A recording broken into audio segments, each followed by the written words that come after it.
सबसे पहले आप सभी बड़े लोगों को मेरा प्यार भरा प्रणाम, छोटे भाई बहनों को ढेर सारा प्यार। मैं रवीना देवभूमि उत्तराखंड से स्वागत करती हूँ आप सभी का मेरे एक नए ब्लॉग में। नए ब्लॉग की शुरुआत हो रही है खूबसूरत रांची के पहाड़ों से। और आज धूप अच्छी सी खिली हुई है, बिल्कुल भी बादल दिखाई नहीं दे रहे हैं, तो हर जगह काफ़ी अच्छी धूप लगी हुई है। तो बच्चे भी स्कूल जाने लगे हैं और मेरी तैयारी हो रही है बच्चों को स्कूल पहुंचाने जाने की। तो चलते हैं। और बाकी इसी के साथ धूप क्या गजब की लगी है गाइस, और मौसम भी पूरा अच्छा सा खिल रखा है और बादल भी बिल्कुल दिखाई नहीं दे रहे हैं, मतलब हल्के हल्के सफ़ेद बादल हैं, तो काफ़ी खूबसूरत लग रहे हैं। मैं भी चलती हूँ बच्चों को स्कूल पहुँचाने के लिए। ऊपर पे पहुँच गए हैं और उम्मी तो यहीं पे है। उम्मी का तो ऐसे ही होता है। उम्मी ने सुबह सुबह इतनी बड़ी ककड़ी तोड़ के खाने भी लग गई है। उम्मी नाश्ता नहीं किया? हाँ, क्यों नहीं किया? रोटी दूध नहीं पिया? अरे ककड़ी स्कूल पहुंचने तक खत्म करना है। आई यहाँ देखो, आयु आप घर जाओ ना। आयु स्कूल आने के लिए जिद कर रहेगा, रोज रोज ऐसे ही इसका रोज जिद करता है और रोज आधे रास्ते तक पहुंच जाता है।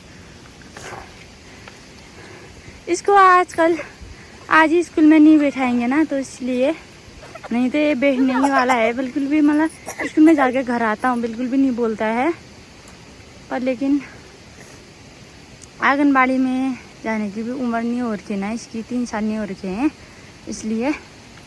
आयु आप घर जाओ ना, आ जाओ ना बाबा। आयु अकू तो आप दोनों तो चलो अभी तीनों, इसको मैं घर पहुंचा के आती हूँ। आयु क्या करूँ मैं इसका। आयु दोनों को कैसे ले जा पाऊंगी मैं? हाँ, स्कूल तो तूने तेल भी नहीं रखा है सर पे।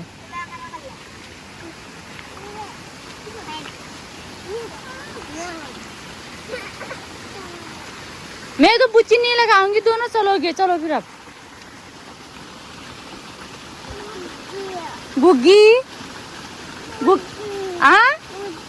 बुच्ची जाते हैं स्कूल जाने वाले? नहीं जाते हैं, गंदी बात होती है। आप घर जाओ ना, जाओ ना बाबा। हे भगवान क्या करूं मैं इसका। आयु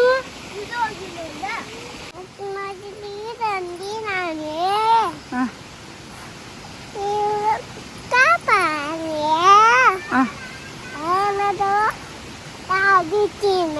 चलो पूरी सुनाओ, पूरी सुनाओ फिर पहले। चलो मछली जल गिरानी है, सुनाओ फिर चलेंगे। चलो सुनाओ। चलो चलो, बंदर नहीं आते हैं। चलो पहले सुनाओ। पर हाल की हालत तो ऐसी हो रखी है दगड़ियों, बिल्कुल भी मतलब पूरा सड़ गया है, बिल्कुल भी अच्छा नहीं है। और यहाँ पे बीच बीच में तिल के पौधे काफ़ी अच्छे लग रहे हैं। आयु और मैं आ गए हैं उम्मी और पीयू को पहुँचा के। आयु भी जिद कर रहा था मैं भी बैठता हूँ करके, लेकिन आज मैं स्कूल तक नहीं गई, स्कूल के नीचे तक गई, क्योंकि वहाँ पे स्कूल पे शेर लाते समय ना ये बहुत ज़्यादा रोता है, नहीं आता हूँ करके, इसलिए मैं ऊपर तक नहीं गई। उम्मी चले गई थी मैम के साथ, मैम भी मिल गई थी रास्ते में। आयु आप स्कूल पे क्यों नहीं बैठे? क्यों नहीं बैठे? नहीं पहुँचे आप स्कूल तक? नहीं पहुँचे? क्यों नहीं पहुँचे फिर? नहीं पहुँचे स्कूल तक? पहुँचना चाहिए था। क्यों नहीं गए? क्यों नहीं गए स्कूल तक? हाँ? दीदी लोग चले गए? यहाँ देखो, आया कर दो, बाय कर दो, बाय। चलो प्यारे करो मम्मा को, चलो उठो भी, उठो मम्मा को प्यारे करो, प्यारे कर दो। रुक जाओ रुक जाओ, चलो प्यारे करो, और करो और करो। छोना बेटा, मेरा छोना बेटा हुआ नहीं तो छोना। बाय कर दो, तो बाय कर दो, बाय कर दो, बाय कर दो गाइस को, बाय कर दो। हेलो गाइस बोलो, कैसे हो आप लोग? ठीक हो? बोलो। आप ठीक हो? मैं तो मस्त हूँ। मैं तो मस्त हूँ। चलो घर चले? नहीं नहीं चलते हैं? चलो। हाँ? नहीं चलो। चलो फिर। हाँ? आओ गोदी में, आओ गोदी में, गोदी में आओ, गोदी में। ये क्या? जैसे आप ऊपर ऊपर को आओगे ना दोस्तों, ऊपर इतने अच्छे अच्छे भट देखने को मिलेंगे ना आप लोगों को। पूरे खेत में ना भट ही भट बो रखे हैं। नीचे की साइड से एक दो बोट यहाँ पे गायब हो रखे हैं और बाकी उधर तो पूरे भट ही भट की लाइन लगी हुई है। तो काफ़ी अच्छे सोयाबीन भट हमारे यहाँ तो विशेष। इस बार तो मैंने भी बो रखा है थोड़ा सा, 2 खेत रखने को तो रखे हैं, क्या पता ये दाने रख दें या नहीं रख दें, कोई भरोसा नहीं बंदरों का। थोड़े से धान रह गए हैं सुखाने के लिए।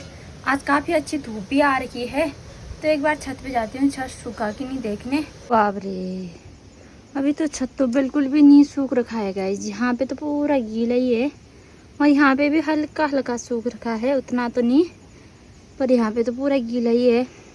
अगर हम तिरपाल में दाल डालेंगे ना, उसके नीचे से ओस बन जाती है, तो धान बिल्कुल भी नहीं सूखते, इसलिए छत पे ही डालना पड़ता है। लेकिन छत भी अभी तक सूख तो बिल्कुल भी नहीं रखा है। मिलते हैं आपको थोड़ी देर बाद। आज सोच रखा था मैंने कि चाची जी बोल रही थी मडवा काटने के लिए, वहाँ जाऊँगी करके। टाइम होगा तो जाऊँगी या नहीं तो कैसे ही जाऊँगी ना।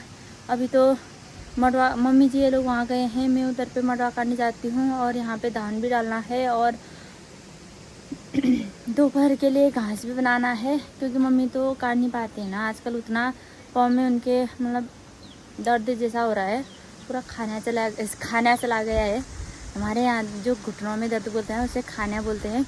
तो मम्मी के एक पैर में ना पूरा खाना हो रखा है, जिसकी वजह से वो उतना ज़्यादा चल नहीं सकती है। तो वैसे 2-3 फूले तो पूरा ही देती है थोड़ा थोड़ा करके, पर उतना नहीं काट पाती है इसलिए। और बाकी दोपहर में खाना वाना भी बनाना होता है, फिर और बच्चों को लेने जाना होता है। टाइम होता है तो जाती हूँ, नहीं तो अब क्या करें। चाची जी नाराज़ मत होना। हमारे आमा लोग ये कहते थे ना कि चावल तो सिर्फ मतलब त्योहारों में ही मिलता था। सच में ऐसे ही होगा गाइस, क्योंकि ना अब इतने धान होंगे, अगर हम धारचूला से मतलब बाज़ार से नहीं खरीद के लाते तो त्योहार में ही खाने के लिए मिलता ना चावल। तो ऐसी बात हो जाती है। अगर पहले भी कितना होता होगा, फिर जैसे 5 हाब हो रखे हैं तो 7-8 हाब हो जाते होंगे, फिर भी साल भर कहाँ ही चलेगा यार 7-8 हाब ना। तो आए क्या कर रहे हैं देखते हैं। फिर फ़ोन में लगा होगा, मुझे पता है, क्योंकि अब इतना छोटा बच्चा है, अब फ़ोन का पैटर्न जानता है, अब क्या करे। लो लो, जो मैंने सोच रखा था ना वही हुआ है। हाँ ये रवा कौन है? मम्मी, हाँ इधर रवा देखा है मैंने। कौन है? मम्मी गाना। गाना। हाँ। अब देखिए फ़ोन कैसे चला रहा है, मैं बताती हूँ आपको। ओहो ओहो, साहब जी का ऑफिस का काम आ रखा है शायद। खाना वाना खाने के बाद मेरी जाने की तैयारी हो गई है आफरा, और वहीं से घास काटने के लिए तो चलते हैं। और बादल भी आने लग गए हैं, क्या पता आज भी शाम को बारिश ही हो, तो फटाफट से काट के लाते हैं घास। और बर्तन भी मतलब आसी भूसा जो भी है आफरा दे के आती हूँ काटने के लिए, क्योंकि अब सीज़न आ गया है। और इस बार हमने धान काटते वक्त नहीं काटा ना, तो अब पूरे बिल्कुल भी घास काट ही नहीं रहे हैं आसियाँ। बराबर से चलते हैं।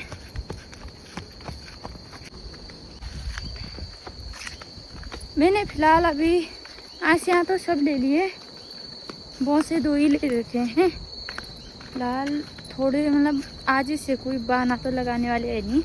इचर कुछ ही जो खोदना है फन्ना है वो 2 भूसे से हो जाएगा। मैं पहुंच गई हूँ ओखलडुंगा पे, और यहाँ पे तो दादा तो सो रखा है शायद। भाभी जी भी अभी उठ के आ रही हैं। काम होने कुर्सिन बन्छ त भयो यार चिची काम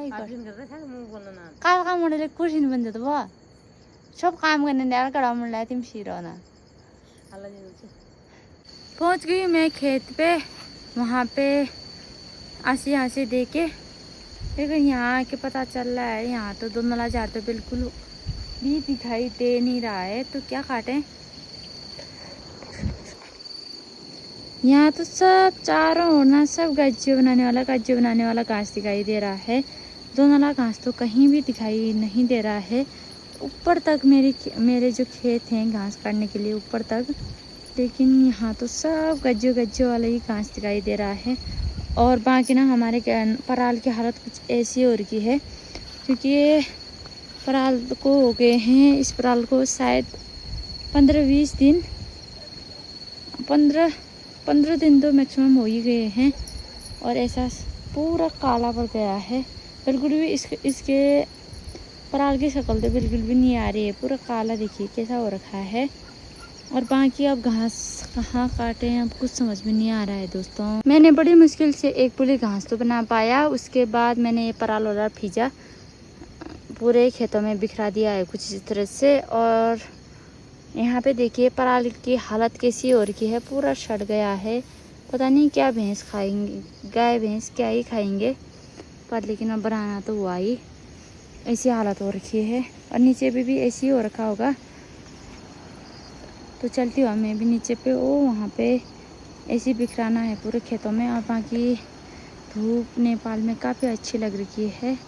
चलिए जी अब नीचे वाले खेत पे जाते हैं और वहाँ पे भी गज्जियों बिखराना है, सुखाने डालना है। और अब जाते हैं भी नीचे। और यहाँ पे मैं कुछ अलग सा मतलब देख रही हूँ दोस्तों। यहाँ से लेकर नीचे किस साइड है, यहाँ से लेकर यहाँ तक मेरा घास काटा हुआ है। और मम्मी आई रही या फिर किसी ने काट दिया, वो तो घर जाके ही पता चलेगा। इधर तो नहीं है दोस्तों, और यहीं तक है। घर जाके पूछती हूँ मम्मी को, क्या पता मम्मी भी आई रही होगी कभी, लेकिन मुझे तो नहीं लगता कि मम्मी आई होगी। तो चलते हैं अब। यहाँ भी वैसे घास तो नहीं है, धुंधला घास तो कहीं नहीं है गाइस। हमारा वैसे सब एक नला वाला है, क्योंकि चौमास में हमने जो दीवार पे घास है वो हमने नहीं काटा ना, तो घास ही आएगी ना धुंधला घास। तो यहाँ पे भी पराल की हालत तो वही हो रखी है। पराल पलटाया, उसके बाद घास वास बनाया। अब मेरी जाने की तैयारी होगी है घर। और शाम के 5:30 भी बज गए हैं, तो आधा घंटे में तो अंधेरा भी होने वाला है। तो चलते हैं अब। और पूरा मतलब ना कितने टाइम 2-2.5 घंटे पूरे लगे यार।